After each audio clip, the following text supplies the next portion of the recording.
segundo a resolução 213 do CNJ, 213, né? É bom que dê uma lida nessa resolução, porque isso aí é um direito chamado direito que vem de fora, o direito supralegal, né? Não é nem constitucional e nem infraconstitucional, é um direito supralegal, está no meio entre a Constituição e a legislação infraconstitucional, porque a base da audiência de custódia está lá no artigo 7º, número 5, do decreto 678 de 92, que é o Pacto de São José da Costa Rica, e também está no artigo 9º, número 3, do Pacto dos Direitos Políticos, Civis e Políticos, que é o decreto 592 de 92, né? Então, vejo que existe aí um direcionamento já de fora para dentro na audiência de custódia. Então, o juiz vai olhar, não é a questão do que o cara fez, né? O que ele cometeu, qual é o enquadramento. Não, o juiz vai olhar a prisão. Se aquela prisão aconteceu dentro do que prescreve a Constituição Federal, lá do artigo 5º, inciso 61 e seguintes, né? Se foi oferecida a oportunidade, por exemplo, de ele ficar calado, né? Ficar calado é um direito, né? E esse direito está previsto também no Pacto de São José da Costa Rica, lá no artigo 8º, número 2, a linha G, né? Que é o direito de não fazer prova contra si mesmo. Por isso é que existe esse direito ao silêncio, que é um direito muito invocado. Quem assiste filme aí, quem gosta de assistir filme, aqueles filmes americanos, geralmente, os réus invocam a quinta emenda, né? A quinta emenda da Constituição dos Estados Unidos, que é exatamente o que está aqui no artigo 5º, inciso 63 da Constituição Federal. O direito de ficar calado, né? E a autoridade que fizer o cara falar ainda vai responder nos termos do artigo 15, inciso 2º da Lei 13.869 de 2019, pelo crime de abuso de autoridade, né? Então, vejo que existe aí uma série de medidas para que ocorra a preservação desse direito, que é o direito de ficar calado. Mas não é o direito de ficar calado. Na verdade, no fundo, é o direito de não fazer prova contra si mesmo, né? Não fazer prova contra si mesmo é um direito que todo cidadão tem, porque a obrigação é do Estado, né? Está lá no artigo 156 do Código de Processo Penal, que o ônus da prova é daquele que alega. Então, se o camarada cometeu um crime, se uma pessoa comete um crime, quem tem que levantar os indícios de materialidade de autoria é o Estado, né? Aquele que cometeu o crime tem que ficar quieto, porque aí o problema é do Estado, o problema aí para provar é do Estado. Então, por isso que existe essa questão desse direito de não produzir prova contra si mesmo, como prevê o artigo 156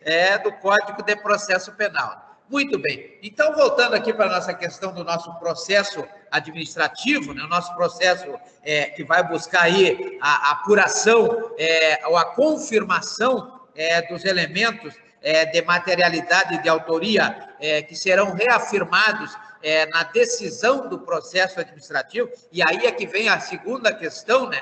A decisão do processo administrativo, ela só vai ocorrer, primeiro que ela será prolatada ou proferida por uma autoridade administrativa, né? Diferentemente da esfera judicial, tanto civil como criminal, aonde quem vai decidir é o juiz, né? Então, vejo que lá no processo civil, uma vez que levantados os indícios de materialidade, de autoria, né, da prática de alguma ação ou omissão que gere dano a alguém, ou a algum patrimônio, ou alguma pessoa, nos termos do que prescreve o artigo 186, combinado com o artigo 927 da Lei 10.406 de 2002, o artigo 186, combinado com o artigo 927, da Lei 10.406 de 2002, ela traz aí a forma e a obrigação daquele que comete um dano a alguém, o dever de indenizar. Só que esse indenizar, e eu quero chamar a atenção,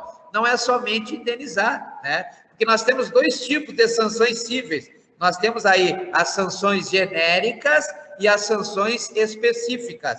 Sanções genéricas e sanções específicas, né? Então, vejo que a sanção genérica é a mais normal, é a mais conhecida, é aquela em que o juiz obriga o infrator civil, né, quando condenado lá na sentença do artigo 489 da Lei 13.105 de 2015, lá no artigo 489, o juiz vai dizer qual será a sanção. E essa sanção poderá ser ou uma condenação a uma obrigação genérica ou a uma obrigação específica. Então, vejam que nós temos aí...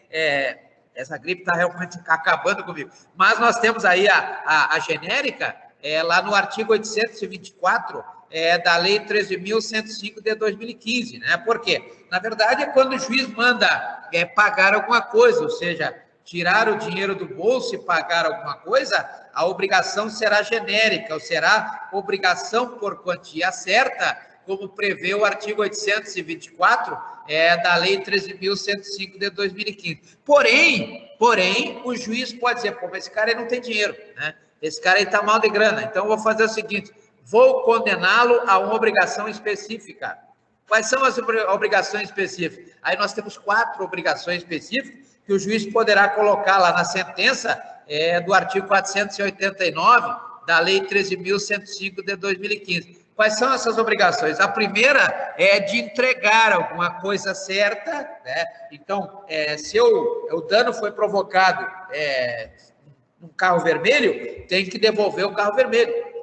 Agora, também tem lá, isso está no artigo 806 da Lei 13.105 de 2015. No artigo 811, nós temos aí entregar a coisa incerta, né? Entregar um carro, não interessa a cor, qualquer carro, não é verdade? Então, está lá no artigo 811 da Lei 13.105 de 2015, né? Ainda temos a obrigação de fazer, que é a que os senhores mais vão trabalhar. Os senhores mais vão trabalhar na vida dos senhores, será com a obrigação de fazer, né? Porque, veja bem, muita gente confunde, aqui é bom que prestem atenção nesse detalhe, porque, por exemplo, deixa eu pegar um exemplo aqui, a ação de alimentos, lá do artigo 1694, da Lei 10.406 de 2002, os senhores vão ajuizar aquela petição inicial toda charmosa, né, toda bonita, conforme prevê o artigo 319 da Lei 13.105 de 2015, já fizeram petições, já leram, decoraram o artigo 319 ou não?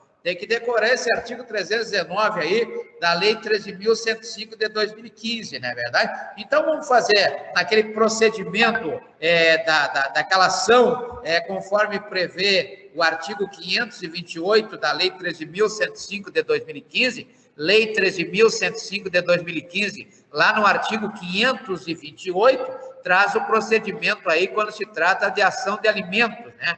Ação de alimentos, que poderá ser, conforme prevê o artigo 1694, parágrafo 2º, lá da Lei 10.406 de 2002, é uma guerra, é um conflito entre a possibilidade de quem pode pagar e a necessidade de quem vai receber. Essa é a questão a ser apurada nessa ação do artigo 528 da Lei 13.105 de 2015. Então, veja que a ação de alimentos ela não precisa ser obrigatoriamente do pai ou da mãe, né? Pode ser contra o avô, por exemplo, né? O avô pode ser a ação, logicamente que, conforme determina o STJ, lá na súmula 130, né?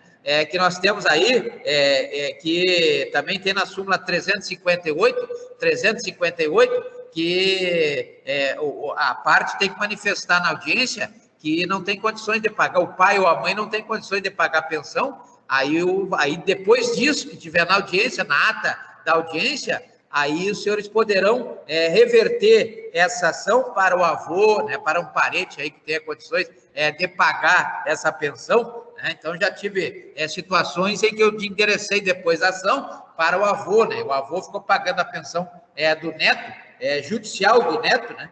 Então, vejo que há situações aí que são delicadas. Mas o importante é que essa obrigação de pagar alimentos, ela não é uma obrigação, é uma indenização. Ninguém está indenizando a criança, né? Não existe uma indenização. Nasceu o neto aqui, então eu vou indenizar. Não é assim, na verdade, é uma obrigação de fazer. Está lá no artigo 815 da Lei 13.000.